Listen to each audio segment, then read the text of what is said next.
Welcome to the Seniors Flourish Podcast, where it's all about helping occupational therapy practitioners disrupt the norm by throwing away the rainbow art and being the best you can be when working with older adults. You know when you have those patients that don't want to put up handrails on the stairs or outside the house because they're afraid it'll make the house look ugly or make the patient look, quote, old? Well, I found these handrails from Promenaid that are super stylish, come in all sorts of finishes and colors to match any type of house. I like that they're super adjustable and you can literally put them anywhere, even those funky corners where the patient needs something but nothing ever quite fits. They ship quick and be installed right away, so we can adapt the home to what our patient needs fast, which is our number one priority. Check them out at Promenaid.com, Promenaid.com. Welcome everyone to the Seniors Flourish Podcast and the Speaking of OT Between Us. My name is Mandy Chamberlain. And I'm Sarah Stromsdorfer, and today we are discussing the pros and cons of going from COTA to OTR. Before we get started, I just wanted to ask you, Mandy, I haven't talked to you since I saw your Instagram live story about the Colorado wildfires and just wanted to check in. And I think everyone probably wants to check in. How is that going? How are you doing? Are you okay? Oh my gosh. Well, it was really, I'm going to try not to make it too long-winded because it was actually it's really very, very scary. Yeah. But we, so like on the 4th of July, there was actually people shooting at the local fire range, and we were in fire restrictions, and the fire range was open, but technically they couldn't be using tracer bullets. See, I don't know enough about tracer guns. So basically what ended up happening is they started a wildfire, unfortunately. Oh, I can't imagine how terrible they feel. Yeah. But so it started and it's been so dry on the western slope. And it just started growing and growing and growing. And it was actually really close to the highway. So it actually kind of made it seem that much worse because it wasn't just like on this mountainside. It was like by the highway. So you were just like driving it felt like you're driving into this like huge fire, and it was so freaky. So initially we weren't evacuated because we're a ways away ish. I mean, relatively, 8 miles or something, but I mean, you can see it. I mean, it's like billowing and smoky. And so we were, initially just like involuntary evacuation, and our friends were leaving, and, and it's like late. It's like, 11:30, and I'm like, okay, I'm freaking out. Like I can see it from my house, and I'm like, I can't sleep. I'm taking, we're getting the kids, we're getting the camper. The kids are pumped because they're like, oh, we're driving at night and we're going camping. So, because they didn't really understand, but we went, to nearby town and we camped out, had the camper, and there was a bunch of people camping out. So it ended up being okay. But, so we were there for a few days, and then, it's just this crazy thing because we weren't really, we were close enough where we evacuated, but we weren't like in it. They only lost 3 homes in the whole thing. I have such a different and a huge respect for firefighters and all the hot shots that come in. So that happened, I think July 4th. And so we're recording this and it's the 23rd of June. And it's still going. Like you can see it, but now it's kind of like you can just see the path. So every night you're looking at it and saying, it's kind of in BLM, like public land. So they kind of let these wildfires do their thing, what nature wants them to do. If there's no like structures involved or, potential for people being injured and that kind of thing. And they still, there's people monitoring all the time, and they're still doing like daily reports on it and how much is contained. And, and relatively, some of these huge other wildfires in Colorado and California and all these places, they're hundreds of thousands of acres. I think ours is only close to 9,000, but it's still a really crazy, scary experience. But it did rain this last week. And actually now it's, just ridiculously smoky. Like we can't have the windows open. We have like these ion filters, because the kids are like coughing and people are leaving. And, it's still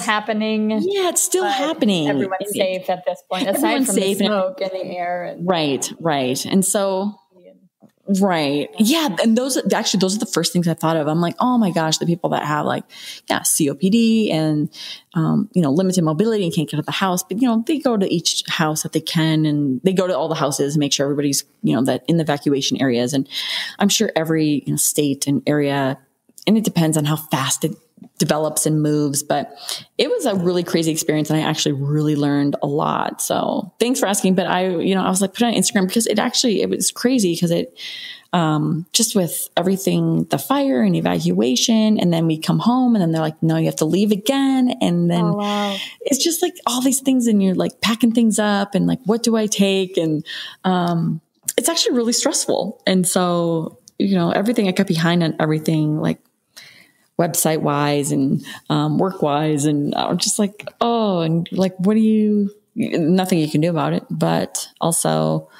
it's just stressful. But we're home, and now I'm just like, now it's weird because you're kind of so used to it. You see the fire, you're like, yeah, there it is. Yeah. Like if that would have been that big the first day, I would have really freaked out. But now it's like, you're kind of used to it, and that it's kind of going not our direction. But yeah, you can definitely just like Basalt Mountain, or the mountain that's one of the mountains, like is just right there, and you can just see it. And so it's really crazy. Like driving up the road to my house, it's like, depending on what angle you're at, it's like the mountainside is just on fire, and you're just like, I'm just driving home. You're like, this is the weirdest experience. Yeah, that would be really weird. Yeah. But yeah. So yeah, thanks for asking. Yeah, it's been a crazy experience. I can't imagine. There's been so many wildfires around anyway. I just never experienced it personally. So it just gives you a whole new perspective, of course, but definitely. Anyway, let's talk about what we're supposed to be talking about. Yeah. Even though I love chatting. I'm glad you're okay. And I hope everyone who lives in that wildfire area, I hope you're all doing okay as well. And, if you're a COTA thinking about going to OTR, this is the podcast for you. Yes. So let's start with some pros. What are some pros? Well, first of all, I'm going to just like preface, like I was not a COTA, or OT assistant first. You weren't either, right, Sarah? Right. I became an OTR to begin with. Yes. But there's tons of this discussion in a lot of these Facebook groups, and people trying to decide, should they do it? Is it worth it? And I do think that everyone obviously has to weigh in on their own, personal situation and what their professional goals are, because, you may not be able to achieve what you want, or maybe so every situation is different. But I think in general, these are the pros and cons that we've seen people think are the benefits, right?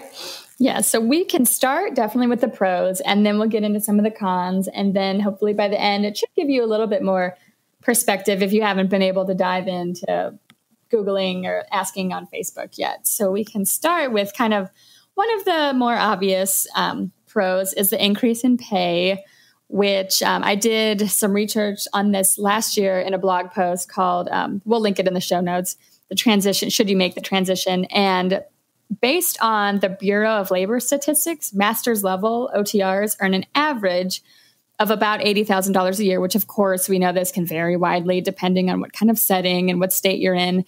But the national average for COTAs is $58,340 per year.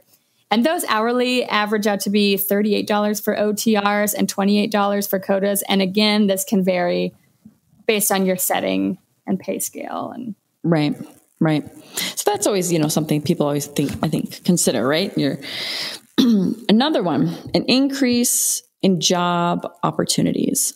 So depending on the facility, these are all dependents, right? Like it depends on the, are you in a hospital? Are you an outpatient? Are you in school? But some of them, don't hire as many OT assistants, or some don't hire any at all.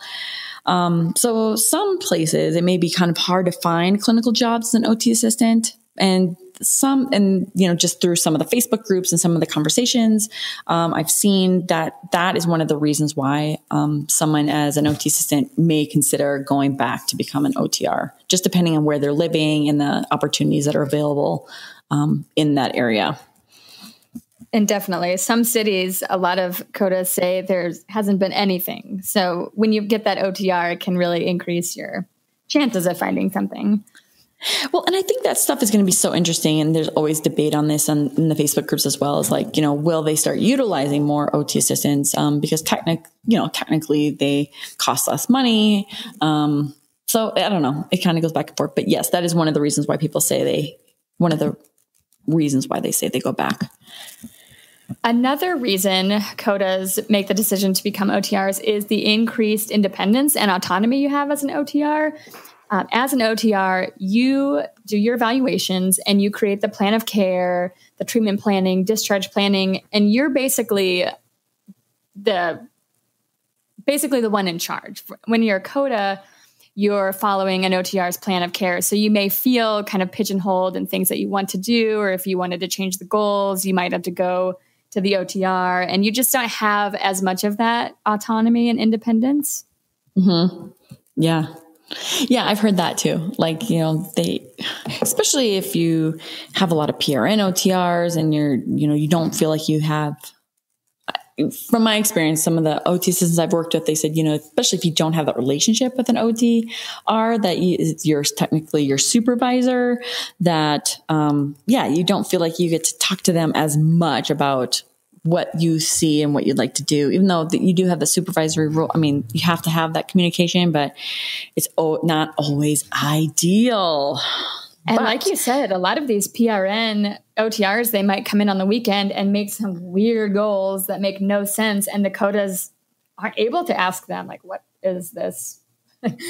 Why am I doing this? And that's a real thing.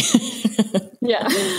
But so we're still going on the pros. So another reason would be like furthering education. So I've talked to some people that say they would love to be an OTR just because they want to expand their knowledge of OT. Because I worked with an OT assistant that that was one of the reasons why she was like, I just really feel like there's so much more about OT I need to learn. And I'm really passionate about it and I just want to. And then when she went back to OT school, she was just talking about the perspective. Like she didn't realize the things, you kind of feel like we know, because we know a lot of the same foundational things, but how much more she learned about OT, the profession, and obviously assessment and evaluation and looking at just a little bit different because the education is more, she loved that. She loved learning about that and just didn't really realize how different, but the same we are. Does that make sense? Yeah. And it's really cool to be a COTA, to know COTAs that go into OTR programs. They have such a different lens than just OT students that don't really know the profession. They just have so much more rich experience before even getting into that OTR program. And it's amazing, just the perspective they can provide. I know. I bet that is very, very valuable. OT school is hard enough, let alone, but having that little bit of an advantage of really understanding patients and needs and living it is such a neat thing to have. So what else do we have? We have a couple more pros, don't we? Another pro is that with your master's or doctorate, being an OTR, you are able to go into teaching. So after you've been doing the clinical world for a couple years, or maybe you're in your 40s and you're just thinking, I would love to try academia. I've got so much experience. I would really love to teach new OTs. When you're a COTA, you're really limited in that. In fact, a lot of schools don't hire you if you're a COTA, but if you get your OTR or doctorate, maybe you have your bachelor's and you want to get your doctorate in something like PhD in education, either that or having your OTR, you can have a lot more opportunities of being an educator. Yeah, definitely more opportunities. Not saying you can't as an OT assistant, but I think there's definitely just more opportunities, especially now with the push for, and having opportunity for more OTDs out there. Definitely. So let's talk about the cons. Well, what are some reasons that maybe it wouldn't be advantageous to go back from an OT assistant to an OTR? I think the biggest con, and I'm sure you see this all the time, the biggest con is the expense. So let's talk about that. So expensive.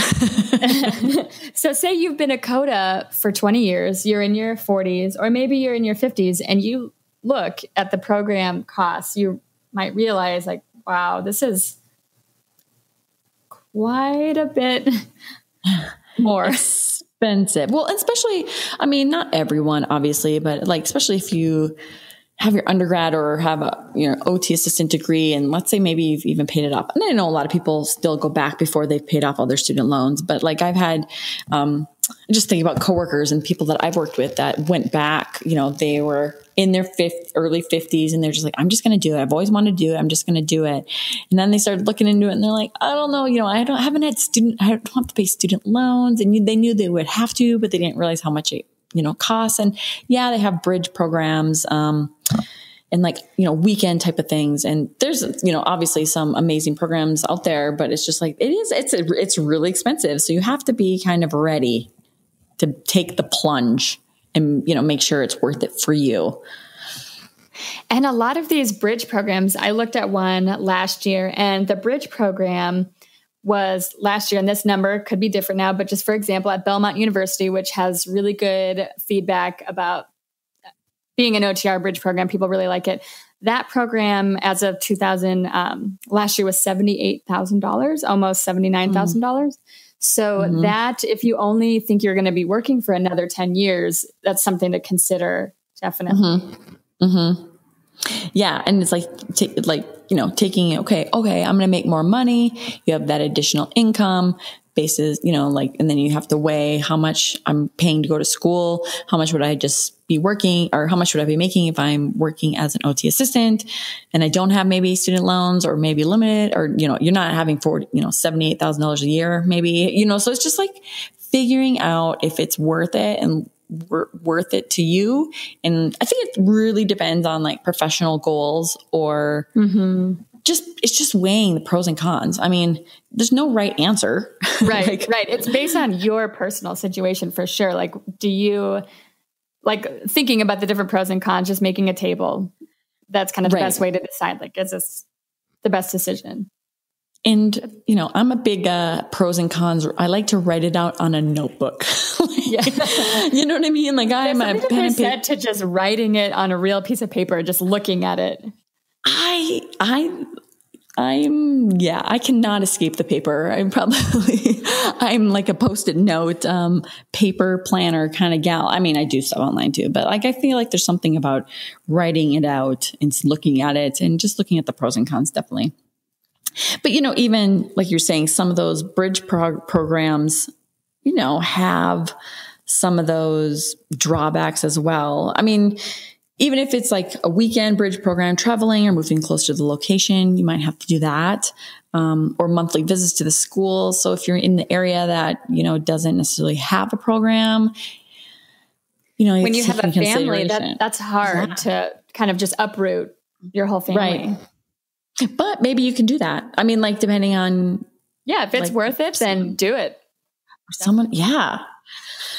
But finally, one of the cons that people talk about a lot about in these groups, in conversations, in discussion is the big increase in paperwork. So if you've been, as OTRs, I mean, not saying that it's kind of what we're used to. That's kind of part of the deal. But when I've had people say, that have been OT assistants and they're like, I don't want to be the paper pusher. I want to do treatments. Right. And so, as an OTR, you have a lot more evaluations and a lot of paperwork, the progress notes, the discharges, and not underestimating that OT assistants don't do it, but it is a whole nother level. And I think that's something that people really acknowledge. They're like, yeah, I just want to do treatments. And it really, I learned in my first level 2, it was at a SNF, that a lot of the OTRs, they just came in to do evaluations only. And the COTAs were the ones doing all of the treats, which is so crazy to think like you're just doing evaluations and you don't really get that rapport in some settings. Yeah. And I mean, and it's hard for the OTR as well. I feel like, because you do just get a snapshot in how they're doing that day. And, it's so important to have that good communication between the OT assistants with the OTRs. And I mean, because like you said, they're the ones in general doing a lot of the treatments in many settings, not all settings, but there's always that supervisory role and things like that. But yeah, the amount of paperwork, I think that would deter. If someone said to me, hey, do you want to do a job where you get more paperwork? I don't know. Like, maybe it's because I always feel like we have so much to begin with, but I think it just depends on what your professional goals are and what your heart desires, honestly. Yeah, like we said, everyone's going to be different. And I think being an OTR is awesome. So don't let any of these cons sway you if you were kind of on the pro side. I love it. And even though there is the paperwork, the amount of opportunities is really great. Yeah. So I'm just going to do a quick recap. So some of the pros that we talked about, transitioning from OT assistant to OTRs: increase in pay, increase in job opportunities, greater autonomy, independence. You get to further your education. You can have more teaching opportunities. And then some of the cons may include it's expensive. And it probably will take a while to break even in that expense. But even things like, some of those bridge programs may have a drawback if you have to relocate or travel to those weekends or doing those things once a month. And then as an OTR, you just have a lot of paperwork. So some things to think about. I'd actually love to hear if anybody has any other pros and cons that they feel would be beneficial for other people to think about, especially maybe someone that's been through the process. Yeah. Cause I mean, obviously, like we said, we haven't been through that transition. I've just worked with people and that have done it or considered it. And also a lot of those, Facebook group discussions. Well, we're so excited to hear your feedback if you've made the plunge or if you're thinking about the plunge. And thank you all so much for listening. Yeah, everyone. And until next time. Do you feel like you're navigating the OT world without a map? Not feeling confident or competent in your day-to-day treatments and struggling to apply your knowledge clinically? Then be sure to check out the Seniors Flourish Learning Lab membership. It has all of the treatment ideas, patient handouts, clinical resources, community support, and mentorship you need to succeed. Join today at seniorsflourish.com/learning lab.